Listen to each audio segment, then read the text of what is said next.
Bismillah, Bismillah, walhamdulillah, wassalatu wassalamu ala khayri khalqillah. Chers frères, chères sœurs, assalamu alaikum wa rahmatullahi ta'ala wa barakatuh. Je suis ravi de vous retrouver pour cette nouvelle vidéo, que je vais commencer par faire une petite précision parce que on m'a dit ça il y a quelque temps. On m'a dit pourquoi tu dis chers frères, chères sœurs. Cela veut dire que tu t'adresses également aux femmes. Parce que je disais non mais moi dans mes vidéos je m'adresse à des hommes. Les femmes je m'en fous en fait. Je n'ai pas conscience qu'elles regardent. Je ne prends pas en compte le fait qu'elles puissent regarder ou écouter ce que je dis. Et donc je me permets, je ne prends pas spécialement de gants. Et on m'a dit oui mais tu dis bien chers frères, chères sœurs. Donc tu parles aussi à des sœurs qui peuvent t'écouter, donc il faut aussi tenir compte de leur sensibilité, etc. Bon. Et c'est vrai que j'avais jamais fait attention. Donc effectivement je dis à chaque fois chers frères, chères sœurs, assalamu alaikum. Mais bon, bien évidemment, je vais préciser qu'il s'agit uniquement d'une formule de politesse. Car en fait, en réalité, je m'en fous complètement des sœurs, des femmes. Voilà, je ne tiens pas compte de leur présence et je m'adresse aux hommes.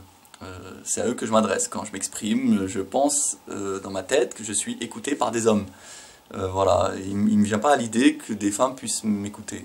Voilà. Donc si c'est le cas, bon, qu'elles m'écoutent, hein, je ne peux pas les empêcher. Mais c'est-à-dire que je ne m'adresse pas à elles. Voilà, une petite précision. Mais ça n'empêche pas d'être poli voilà, et de dire chers frères, chères sœurs, éventuellement. Bon, il doit y en avoir très peu, je pense, mais bon, pour celles qui m'écoutent, je me dois de saluer tout le monde. Donc voilà, petite parenthèse fermée. Alors, cette fois-ci, je voulais faire une vidéo qui est un peu plus, j'allais dire sérieuse, mais non, je suis toujours sérieux, mais un peu plus doctrinale, voilà, on va dire.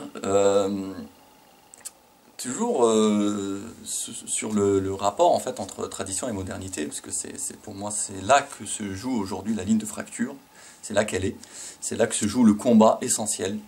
Ce n'est plus du tout entre classes sociales ou entre sunnites chiites ou même entre musulmans mécréants. Enfin, pour moi la ligne de front n'est plus vraiment là. La ligne de front aujourd'hui elle est essentiellement entre tradition et modernité, entre l'esprit traditionnel et l'esprit moderne. Donc c'est pour ça que tous ceux qui s'accrochent encore aux vieilles luttes, même si en soi elles sont légitimes et intéressantes, mais pour moi ils ont un train de retard au niveau idéologique. Voilà. Bref, donc aujourd'hui la vidéo je voulais l'intituler, je l'intitule Société contractuelle et démocratie totalitaire. Voilà, donc ça fait un peu pompeux, hein, ça fait un peu sujet de philosophie, bref. Mais c'est un titre qui convient parfaitement parce que c'est exactement ça dont il s'agit et que je vais essayer d'analyser, de vous présenter, j'espère, le plus clairement possible. Alors, il faut savoir que, en ce qui concerne l'homme et la société, il y a deux conceptions fondamentales qui existent. Donc il y a la conception traditionnelle et la conception moderne. Évidemment, elles sont à l'opposé l'une de l'autre. La conception traditionnelle, c'est quoi?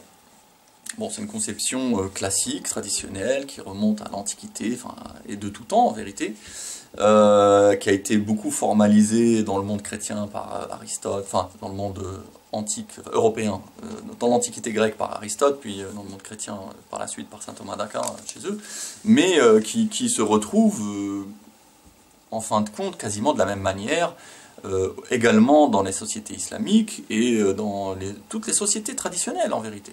Voilà, dans toutes les sociétés traditionnelles.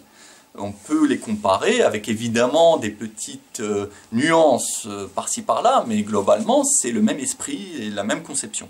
Cette conception traditionnelle, elle dit quoi? Elle dit que en gros, il y a, si vous voulez, un ordre naturel dans les choses. Ce qui existe est le produit d'un ordre naturel. Les choses sont ordonnées et cet ordre, il est naturel, il est de l'ordre de la nature des choses. Et donc la société est en fait, l'espace naturel de vie de l'homme. L'homme, il est naturellement social. Il n'est pas conçu, dans sa nature, il n'est pas conçu pour vivre seul. Ça ne veut pas dire qu'il ne peut pas le faire. Mais ce n'est pas, ce n'est pas sa nature. Naturellement, il est porté vers le fait de vivre en société. Alors, vivre en société, ça commence par quoi? Ça commence par la famille, évidemment. Donc la famille, parce qu'il naît, l'être humain, il naît, et sa naissance se fait chez ses parents. Il a un père et une mère. Et donc, il arrive dans une cellule qu'on appelle la famille. Un père, une mère, éventuellement des frères et sœurs, et puis des grands-parents, des oncles, des tantes, des cousins, des cousines. Donc il y a une famille qui existe et dans laquelle il arrive. Et cette famille, c'est ça, on va dire, son premier cercle social. Et cette famille est donc un organe naturel de la société. Il y a aussi des organes plus larges. Parce que quand il y a plusieurs familles qui se regroupent, ben, ça fait un clan, ça fait un village, et puis plusieurs clans, plusieurs villages, ça fait une tribu, et puis plusieurs tribus, ça fait éventuellement une cité, un royaume, une nation. Ok? Ça a commencé comme ça, de façon naturelle, par élargissement concentrique, on va dire, de la cellule familiale. Et puis il y a d'autres aussi organes naturels de la société, c'est par exemple tout ce qui concerne les métiers. Et donc là, on rentre dans ce qu'on appelle les corporations. C'est-à-dire qu'il est naturel, quand l'homme devient adulte et qu'il commence à travailler, il est naturel qu'il existe un lien qui relie donc les personnes qui exercent le même métier. Par exemple, les forgerons, ensemble, eh bien, ils exercent la même activité, ils sont soumis aux mêmes contraintes, ils produisent les mêmes œuvres, plus ou moins, ils ont les mêmes besoins, et les mêmes... Enfin, tout ça, ça crée donc une communauté entre eux. Et donc, en général, ils se regroupent dans une instance qui va gérer leur métier, qui va gérer les différentes normes, pratiques, et puis qui va gérer aussi tout ce qui concerne la solidarité entre eux. Si un forgeron qui se blesse dans son travail, qui ne peut plus l'exercer, les autres vont se cotiser pour qu'il puisse quand même survivre, ou lui payer un aide, un auxiliaire, un adjoint qui va l'aider dans ses tâches, etc.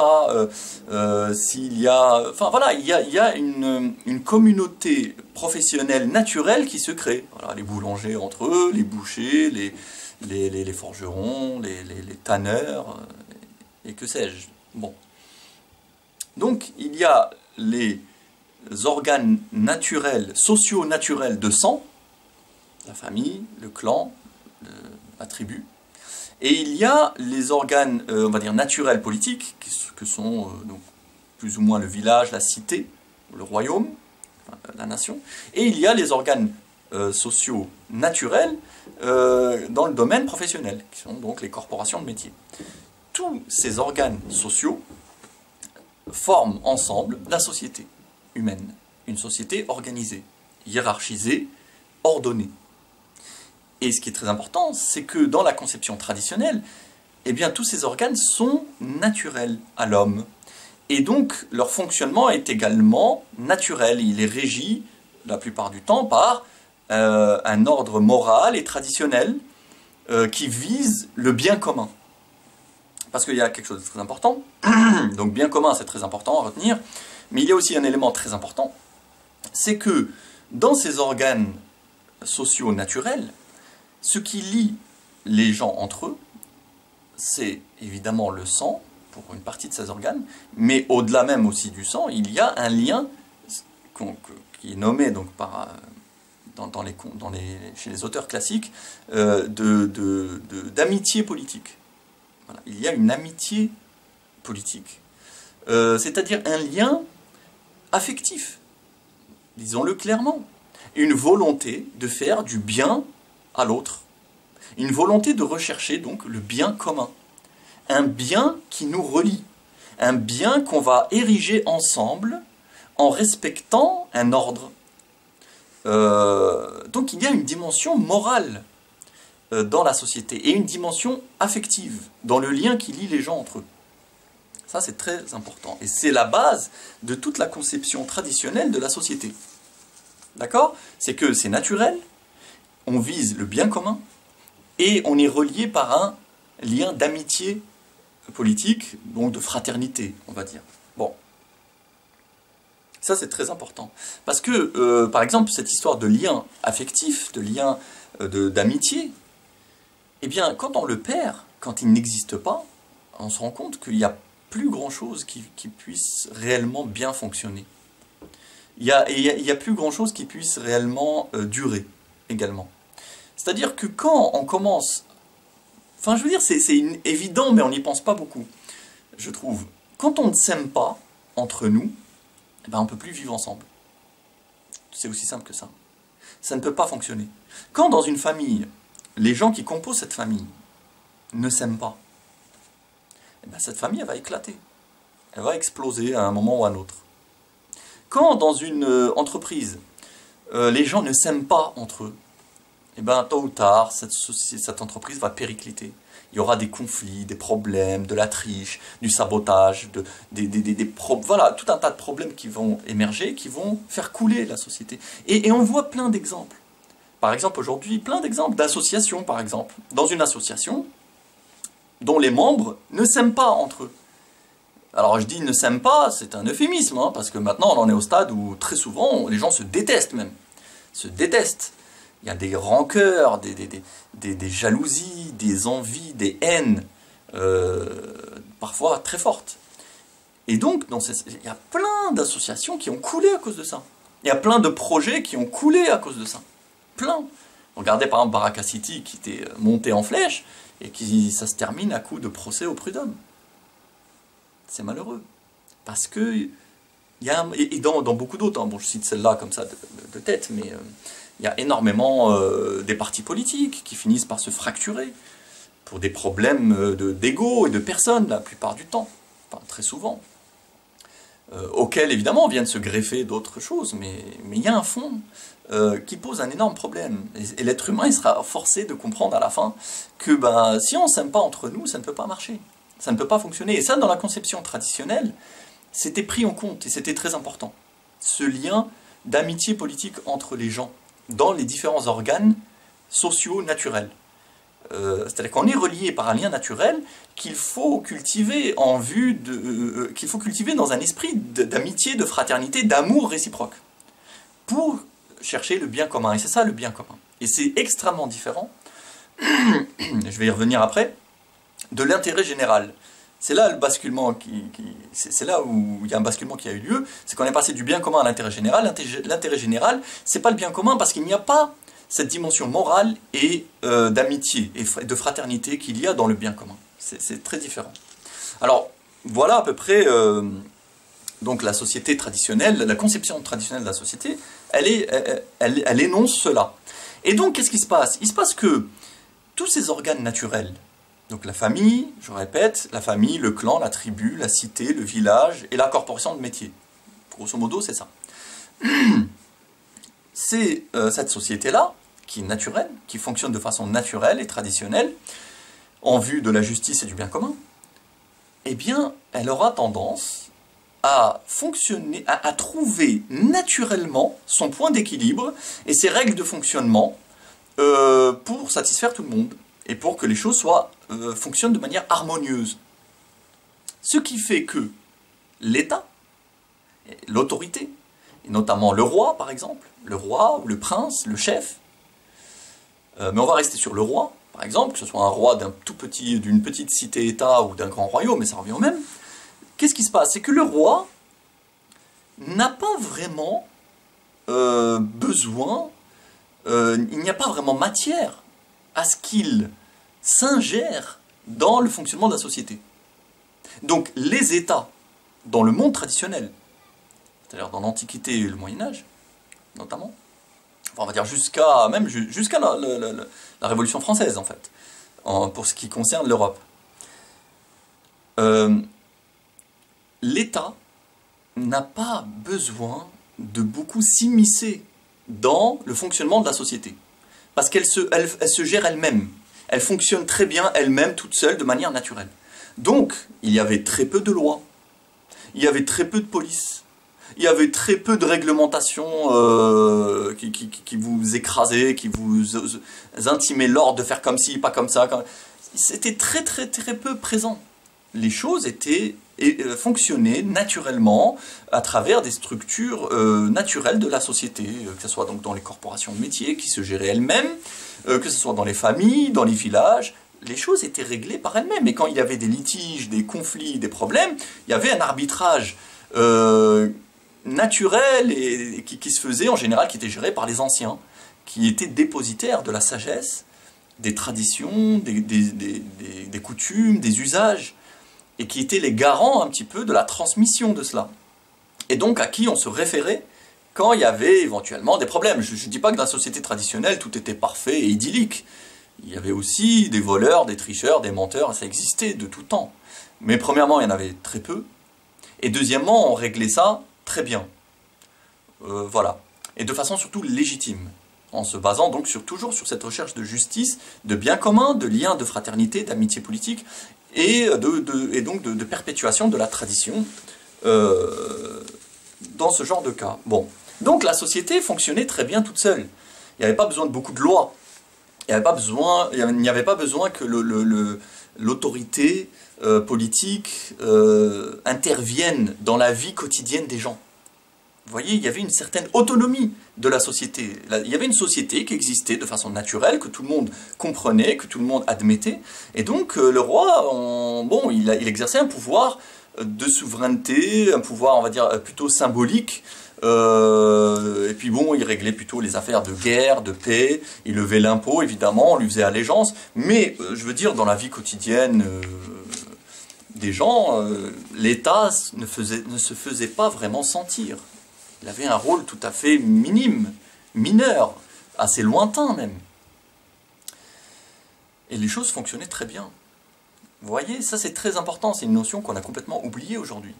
Aujourd'hui, tout le monde a l'impression, et l'État évidemment nous fait croire cela, il nous met ça dans la tête, que s'il n'y avait pas un État tout-puissant, omniprésent, qui gérait le moindre détail de notre existence, on serait complètement perdu, livré à l'anarchie et au chaos. C'est faux. Historiquement, les sociétés traditionnelles fonctionnaient de façon harmonieuse sur des structures naturelles et traditionnelles, donc, voilà, de façon pas spontanée, mais traditionnelle. Voilà, il y avait des structures, les gens étaient liés les uns aux autres par cette amitié, cette fraternité, ils visaient tous la justice et le bien commun, et ils respectaient les coutumes, les traditions qui géraient cela, et ça se passait très bien. Bien. Donc ça, c'était la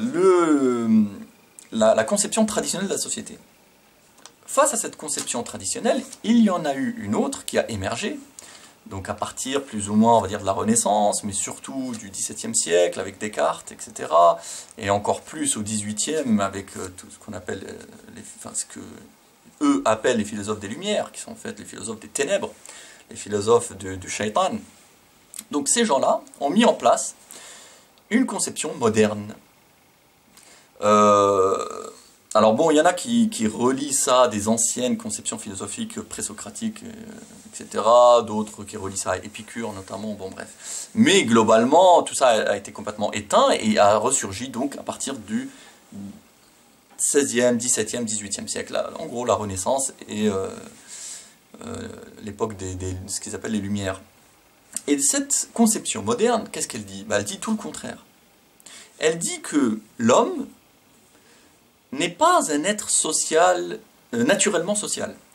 La société n'est pas quelque chose de naturel à l'homme. L'homme, comme dit Rousseau, parce que lui, il a énormément fait des dégâts donc à ce niveau-là, il a beaucoup développé ça, l'homme serait, selon lui, un tout parfait, qu'est-ce qu'il dit? Un tout parfait et solitaire. Un tout parfait et solitaire. C'est-à-dire que l'homme se suffit à lui-même en tant qu'individu. L'individu se suffit à lui-même. Il n'a pas besoin des autres, il ne doit rien à personne, il doit uniquement rechercher son bonheur personnel sur cette terre, selon ses propres conceptions et ses propres volontés. Et les autres, bon, ils sont là, on va faire avec, mais il ne leur doit rien, ils lui doivent rien. Donc il a complètement détruit, la conception moderne détruit complètement cette notion d'amitié politique et de fraternité, d'amour réciproque. les uns des autres. Donc, on ne s'aime pas entre nous, et on n'est pas obligé de s'aimer. Il n'y a rien de naturel. Les organes sociaux traditionnels qui sont naturels, bah, pour eux, ils ne sont pas naturels. Ils proviennent d'une volonté des individus à se regrouper, et cette volonté est motivée par un intérêt commun, qui n'est pas le bien commun. Donc c'est la fameuse notion d'intérêt général. Vous voyez le glissement. L'intérêt général, c'est que bon, on a un intérêt tous ensemble à mettre en place certaines choses dont on va bénéficier tous ensemble. Mais c'est purement matérialiste et c'est purement utilitariste, pragmatique. Il n'y a rien de moral ou d'affectif là-dedans. Par exemple, on a tous besoin de construire un pont à cet endroit pour faciliter le passage. Bon, bah, on se réunit tous, on met tous de l'argent ensemble ou des choses comme ça et on va faire ce pont. Mais c'est tout. Je te dois rien, tu me dois rien, je te connais pas, tu me connais pas. On s'est mis en commun pour un projet commun d'intérêt général. C'est tout. Et donc tout l'aspect spirituel et affectif de la vie sociale traditionnelle est détruit par ça. Et vous verrez que ça engendre tout un tas de conséquences derrière. C'est que donc dans cette conception moderne, il n'y a que une masse d'individus. Il n'y a plus de finalement donc la famille, la tribu, le village. Ce ne sont plus des corps sociaux naturels qui ont leur propre autonomie d'existence et leurs valeurs. Non, il n'y a qu'une masse d'individus. John Locke appelle ça donc le tas de sable. Donc comme un tas de sable en fait, un tas de sable est constitué de grains de sable. Ces grains de sable, ils sont les uns à côté des autres, et ça forme un tas. Mais les grains de sable entre eux, ils ne sont pas reliés. Ils sont interchangeables, ce sont des petits atomes reliés entre eux par un espace. Mais ils n'ont pas de lien spirituel ou affectif, il n'y a pas de volonté profonde d'amour réciproque, d'aller vers un développement harmonieux de tous ensemble. Il n'y a pas de notion d'ensemble en fait. Ce qui fait que la modernité, en vérité, était antisociale. La modernité, c'est la fin de la société. Parce qu'elle met en avant l'individu isolé, atomisé, comme étant, comme dit Rousseau, le tout parfait et un tout parfait qui se suffit à lui-même.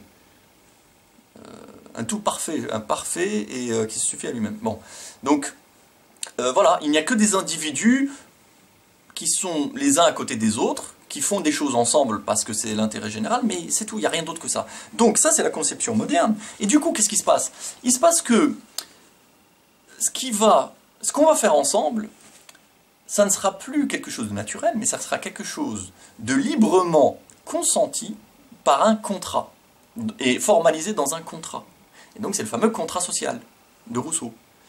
C'est ça qu'il met en avant lui. C'est que la société est composée d'individus isolés, atomisés, qui sont chacun dans sa petite bulle et qui se suffit à lui-même, mais on va se mettre en accord tous ensemble par un contrat pour un certain nombre de choses d'intérêt général.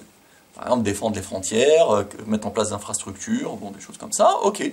Mais c'est un contrat. Un contrat, c'est quoi? C'est qu'on va déléguer un certain nombre de compétences ou d'une part de souveraineté à un organe qui va gérer telle et telle chose, de telle et telle manière, qui sera comptable de telle et telle chose, enfin voilà, qu'on va mettre en place de cette manière-là, qu'on va révoquer éventuellement pour telle ou telle faute. Voilà. Mais tout ça, c'est uniquement un contrat qu'on va signer entre nous. Voilà. Et qui dit contrat, dit que, évidemment, il n'y a aucun aspect moral ou spirituel. Donc, en fait, ce contrat procède de la volonté de chacun. Et comme la volonté est changeante, et que les situations sont changeantes, et que la vie est changeante, eh bien, les contrats sont aussi changeants. On peut changer de contrat, éventuellement, en cours de route. On peut établir de nouveaux contrats quand l'ancien ne convient plus. Je peux me retirer du contrat qui me lie aux autres. Je peux modifier les contrats. Et ça, c'est valable à tous les niveaux dans la société. Donc, y compris dans la famille. Donc, dans la famille, la conception traditionnelle et naturelle dit que c'est un homme, une femme et des enfants. Eh ben non, moi je peux très bien établir un contrat avec un autre homme. Pour établir aussi une famille selon mes propres désirs et volontés, mes conceptions.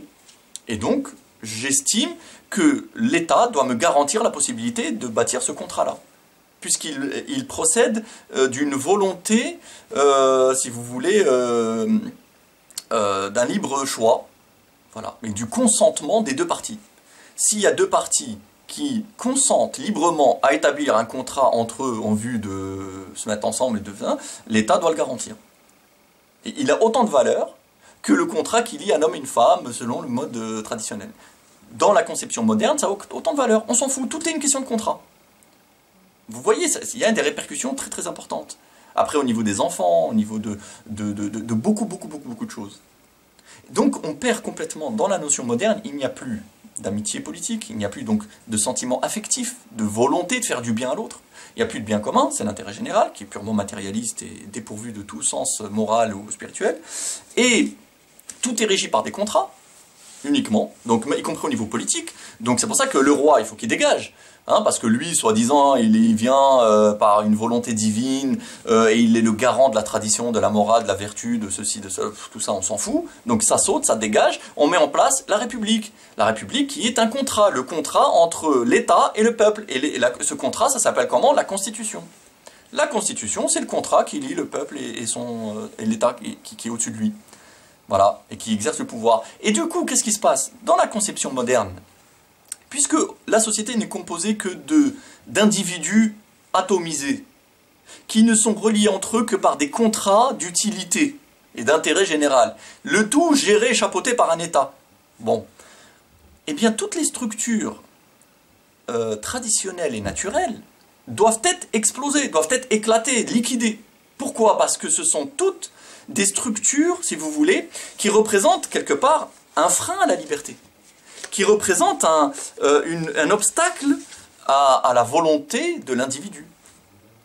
Donc la morale, la coutume, la tradition, le devoir que je ressens envers mon père ou ma mère ou mes enfants, c'est pour ça que Rousseau a fait des gosses à droite à gauche et il les a abandonnés, parce qu'il estime que non, je n'ai pas de lien moral ou affectif avec personne, je suis un tout parfait et solitaire, qui se suffit à lui-même. Voilà, l'homme est un tout parfait et solitaire, enfin je sais plus, bref, un truc comme ça. Voilà, donc je m'en fous, je me dois, je ne sens aucun lien envers personne, je ne sens aucune appartenance envers rien, aucun devoir envers rien. Donc à partir de là, tout ce qui m'impose, si vous voulez, une action de l'ordre de la morale, dans la conception moderne, est une oppression que je vis. Est une oppression et une limitation intolérable à ma liberté d'exercer pleinement mon droit de vivre selon mes conceptions propres et mes désirs propres. Donc l'État, dans la modernité, est chargé de détruire, de liquider, de disloquer, de dissoudre toutes les structures sociales traditionnelles. Donc ils ont éliminé la Révolution française, vous savez, ils ont éliminé les corporations, ils ont éliminé tous les parlements régionaux, enfin de province, ils ont éliminé l'Église, ils ont éliminé toutes les structures naturelles et traditionnelles de la société. Même la famille, ils ont essayé de la détruire en instaurant le divorce, par exemple, chez eux. Et en faisant bien sentir que voilà, t'es citoyen avant tout, tes enfants sont citoyens avant tout. C'est ce qui se passe aujourd'hui. À l'école républicaine, c'est sa mission. Et ils le disent clairement, c'est d'arracher les enfants à leurs parents pour en faire des citoyens libres, c'est-à-dire des citoyens qui n'ont pas de racines, pas d'histoire, pas de passé, pas de religion, pas même de lien affectif à leurs parents. Il ne faut pas qu'ils en aient. Il faut ce qu'eux appellent, dans le monde moderne, les arracher aux déterminismes sociaux. Hein, les déterminismes sociaux qui seraient des carcans, des cages qui les emprisonnent. C'est-à-dire que le fait que tu te sentes un lien affectif et spirituel avec Dieu, avec tes ancêtres, avec ta terre, avec tes parents, avec ta communauté, ton village, avec tes collègues, tout ça, pour eux, ce sont des limites intolérables à ta liberté de citoyen éclairé.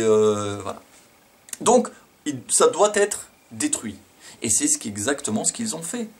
Tout le déroulement, toute l'évolution en fait de la modernité, de la société, si vous voulez, gérée par l'esprit de la modernité, ça a été une longue destruction de toutes les structures sociales, naturelles. Pour arriver à quoi? Pour arriver à ce qu'il y ait une masse d'individus, le tas de sable, on est tous des grains de sable, gérés par un État surpuissant. Pourquoi?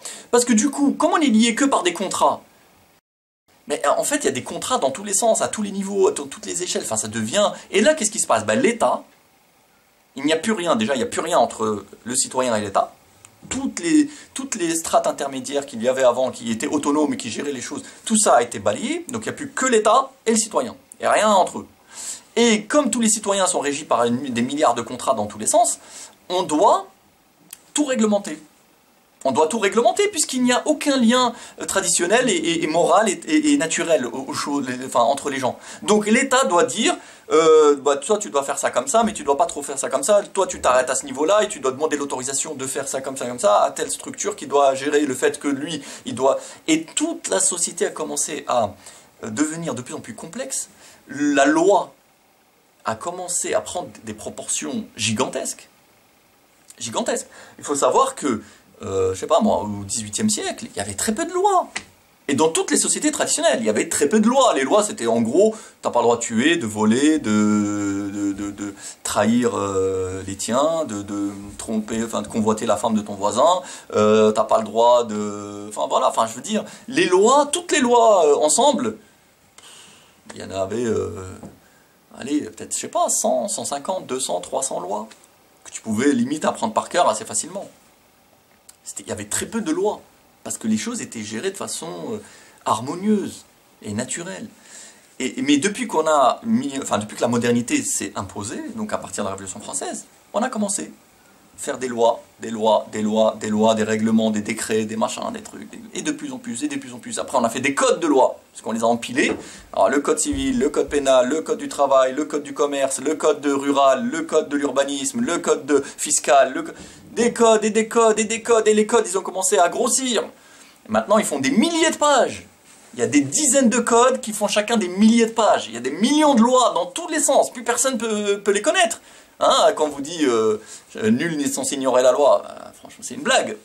Nul n'est capable aujourd'hui de la connaître, la loi. C'est impossible. Il faut faire des années d'études pour savoir déjà juste les mécanismes de la loi.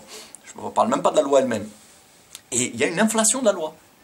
Il faut savoir que par exemple depuis l'an 2000, là on est en 2018, depuis 2000 à maintenant, en 18 ans, il y a eu plus de lois qui ont été votées que depuis 1945 jusqu'à 2000. En 55 ans. Il y a eu plus de lois ces 18 dernières années qu'en 55 ans d'avant. Et de 1945 à 2000, il y a eu plus de lois qui avaient été faites à ce moment-là que de 1789 à 1945.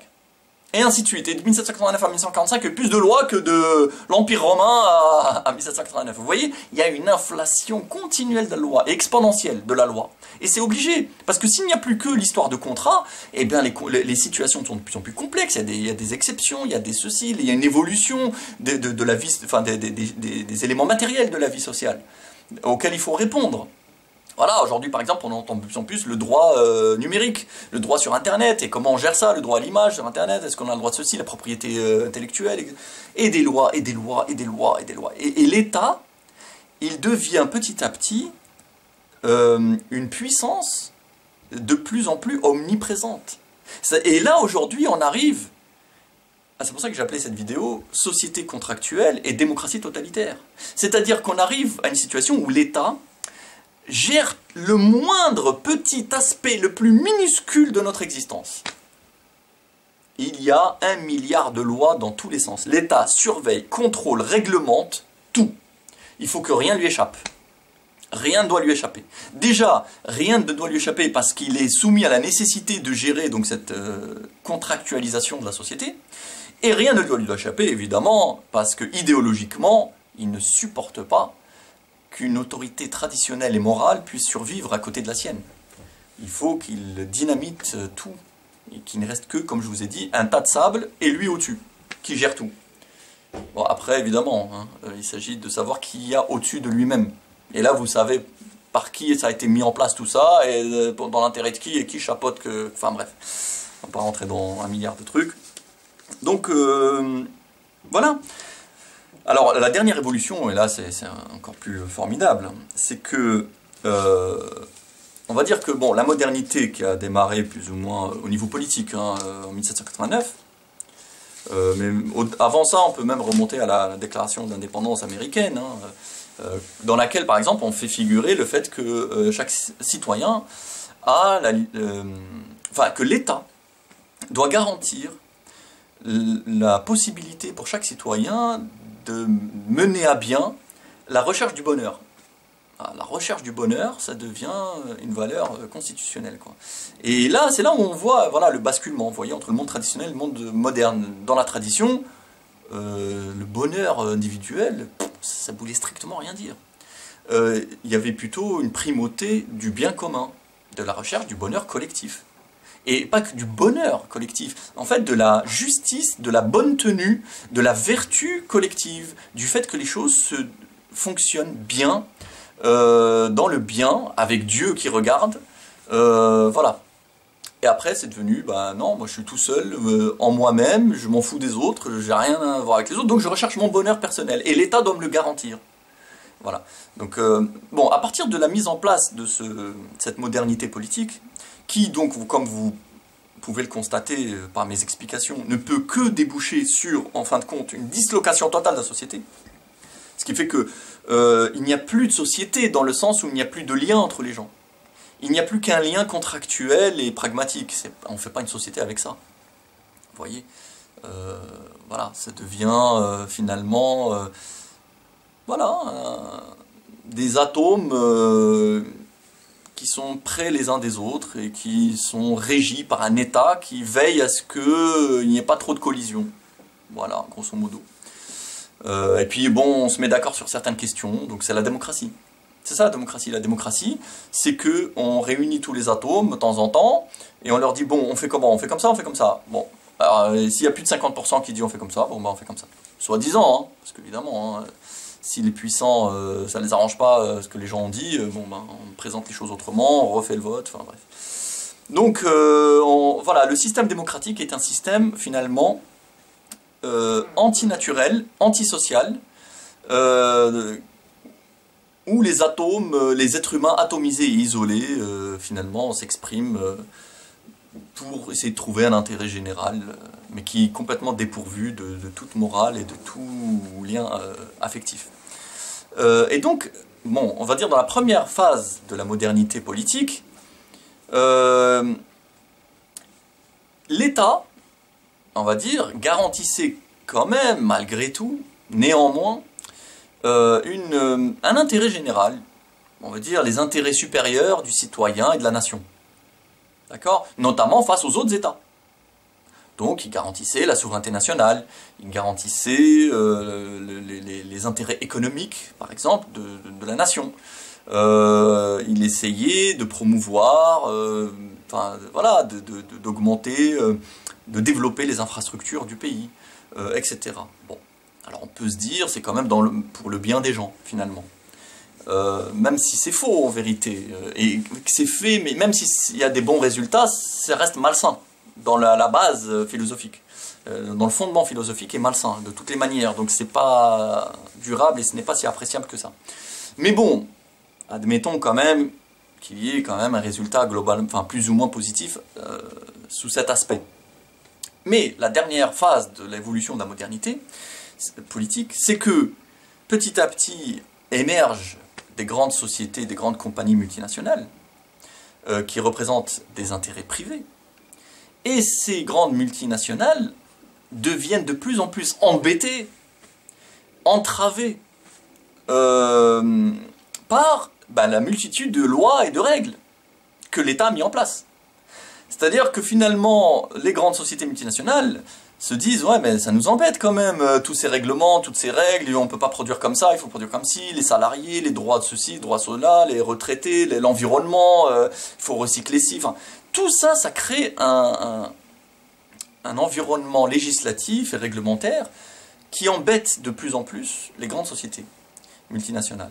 Et donc, celles-ci font de plus en plus pression, depuis 20 ans, 30 ans, sur les États, pour faire le travail inverse, pour maintenant commencer à détricoter tout ça, mais pas en faisant de moins en moins de lois, non, non, non, mais en faisant des lois qui donnent une marge de manœuvre de plus en plus grande et une liberté de plus en plus grande aux grandes compagnies multinationales pour faire ce qu'elles veulent contre le citoyen atomisé, isolé. Donc on n'a plus maintenant le citoyen isolé face à l'État, qui on va dire plus ou moins le représente et plus ou moins défend ses intérêts. Non, maintenant on a le citoyen isolé, l'État soumis, endetté en fin de vie, Et au-dessus, les grandes compagnies, les grandes sociétés multinationales, les grandes entreprises, qui, elles, ont le vrai pouvoir. Les grandes banques, les grandes compagnies d'assurance, les grands groupes industriels, qui ont le vrai pouvoir, qui dominent l'État, qui utilisent l'État à leur service. Et donc, le citoyen se retrouve complètement désarmé, complètement soumis, complètement écrasé. Et il a tout perdu. C'est-à-dire qu'il a perdu, dans un premier temps, les structures naturelles et traditionnelles de la société, qui le défendaient. Il a perdu sa famille, il a perdu sa tribu, il a perdu son village, il a perdu sa corporation. Il a perdu l'église, quelle qu'elle soit, de quelque religion que ce soit, c'est-à-dire le corps religieux, qui était là quand même pour veiller à ce que le prince ne fasse pas tout n'importe quoi, etc. Donc il a perdu tout ça, et qui lui fournissait un sens à sa vie, qui gérait quand même un petit peu les choses de manière harmonieuse, qui promouvait la vertu, etc., qui défendait les faibles, et, bon bref. Il a perdu tout ça, par la modernité politique, et maintenant, par la modernité libérale économique, qui est le bout du chemin, il perd même l'État qui s'était substitué à la tradition. Donc il perd tout. Maintenant, il est tout seul face à des grandes sociétés qui l'écrasent et qui en font un simple esclave consommateur et dépourvu de plus en plus de tout droit. Et ça, on le voit très bien dans le droit social. Le droit du travail, par exemple, qui depuis 20 ans, 30 ans, est systématiquement érodé. Systématiquement, voilà, tous les acquis sociaux sont détruits, sont de plus en plus revus à la baisse, et voilà, jusqu'à ce qu'on arrive à une société purement et simplement d'esclaves.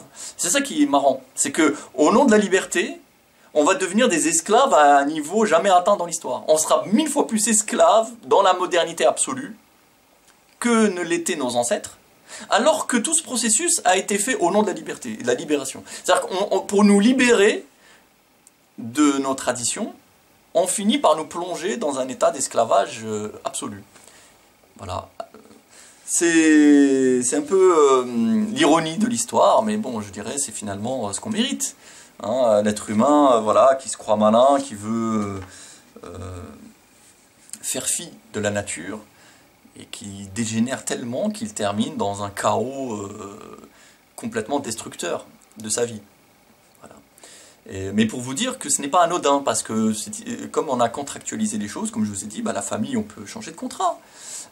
Pour les enfants, bah, on peut éventuellement envisager d'autres formes. C'est-à-dire que tout est envisageable, tout est testable, il ne faut pas se mettre de limites, c'est ça la modernité. Et on finit même à se dire, bah, finalement je suis un homme, mais je peux être une femme si je le veux, si je décide. Pourquoi tu m'imposes le fait d'être un homme sous prétexte que j'aurai un sexe biologique d'homme? Je suis un individu libre qui détermine par moi-même ce que je veux être. Et demain, je peux décider d'être un chien, si je veux. Demain, enfin après-demain, je peux décider que... Et ça finit tout simplement dans la folie. C'est ce désir de nier la nature. Voilà, la modernité, c'est la négation de la nature. La négation de la société, la négation de tout sens à la vie. C'est-à-dire que dès que tu mets un sens à l'existence, ah bah non, c'est une limitation de ta liberté, il faut pas. Il faut pas que tu aies de sens à l'existence. Il faut que, comme ça, tu ailles vers le néant. La liberté, c'est le néant. En vérité, c'est le néant. C'est pour ça qu'il y avait une phrase magnifique que j'aime beaucoup. Je sais pas, je l'avais vue une fois comme ça. C'est la modernité, c'est d'aller de plus en plus vite vers nulle part. C'est exactement ça. C'est-à-dire que tout sens, tout repère, toute norme, toute tradition, toute valeur, toute logique sera vue comme une entrave à la liberté qu'il faut détruire. Voilà, et pour aboutir à une sorte de chaos, de néant général. Voilà, donc en fait, la vraie liberté, c'est la folie. C'est d'être fou. Être fou, aller dans tous les sens à la fois, être dans une contradiction permanente, de changer sans arrêt pour changer, sans savoir ce qu'on veut et où on va. Voilà, bah c'est ça la liberté. En réalité, c'est ça la liberté moderne. Et donc c'est ça qu'on met en avant, et c'est vers ça qu'on veut aller. Sauf que bon, il y en a qui sont quand même assez intelligents et qui essayent de récupérer tout ça et d'organiser tout ça à leur profit. Voilà. Et par contre, pour la masse, elle, on la noie dans cette dégénérescence. Voilà. Simplement, on s'arrange pour que cette dégénérescence soit économiquement rentable. Voilà. Et surtout qu'elle ne remette jamais en cause le pouvoir de ceux qui l'ont réellement. Voilà. Mais là, on voit qu'on est dans un projet complètement diabolique, satanique. Voilà, qui avance sans arrêt. Donc voilà, c'était pour... je voulais un peu faire... ça me semblait important d'analyser philosophiquement les fondements de la société, les fondements de la modernité, que ce soit au niveau de la démocratie et du fonctionnement de la société. il faut savoir que les choses ne sont pas comme ça tombées du ciel. Il y a une évolution des concepts entre une conception traditionnelle qui met en avant l'esprit, enfin la nature et le lien moral et affectif, et une conception moderne qui s'est mise en place intellectuellement petit à petit à partir de la Renaissance et qui a ensuite battu le monde traditionnel et qui s'est imposée politiquement et qui, elle, met en avant l'individu seul, atomisé, qui n'est lié aux autres que par des contrats, gérés par un État omniprésent. Voilà. Et donc, aujourd'hui, face à ça, déjà, si on comprend ça, c'est déjà un pas dans la résistance, vers la résistance. C'est-à-dire que pour résister à la décadence moderne, il faut déjà bien la comprendre, savoir d'où elle vient, comment elle s'est mise en place, sur quel concept, sur quel principe. Et quand on comprend bien ça, déjà on comprend ce qu'on vit, et donc déjà ça fait du bien, parce que des fois sinon on a l'impression d'être fou. Dans ce monde de fous, être encore un peu normal vous donne la sensation d'être fou. Donc si on comprend comment fonctionnent les choses, déjà c'est un peu rassurant. Et puis ça permet d'anticiper, de comprendre la logique des choses. Donc on voit vers où on va. Donc déjà on voit les problèmes de loin qui approchent. Avant même qu'ils arrivent, déjà on commence à les percevoir parce qu'on voit la logique qui va les amener. Donc c'est très important. Et puis ça permet éventuellement, dans une petite mesure, de trouver certaines solutions pour sauver son âme. Voilà, c'est quand même le but de notre existence sur cette terre. Sauver son âme, essayer éventuellement d'être une petite épine dans le pied de ce système, c'est pas mal. Voilà. Et ça exige d'être très au fait de cet aspect philosophique et doctrinal. Il faut comprendre l'esprit qu'il y a derrière ce qu'on vit. Ce qu'on vit n'est pas comme ça spontané. Il y a un esprit, des principes derrière qui ont amené à sa mise en place. Et je voulais vous l'expliquer, le partager avec vous. J'espère que vous avez bien saisi tout ça et que, Inch'Allah, ça vous aura été profitable. Sur ce, je vous laisse et Inch'Allah, je vous dis à très bientôt. Bi'idhnillah. Portez-vous bien. Wassalamu alaikum wa rahmatullahi ta'ala wa barakatuh.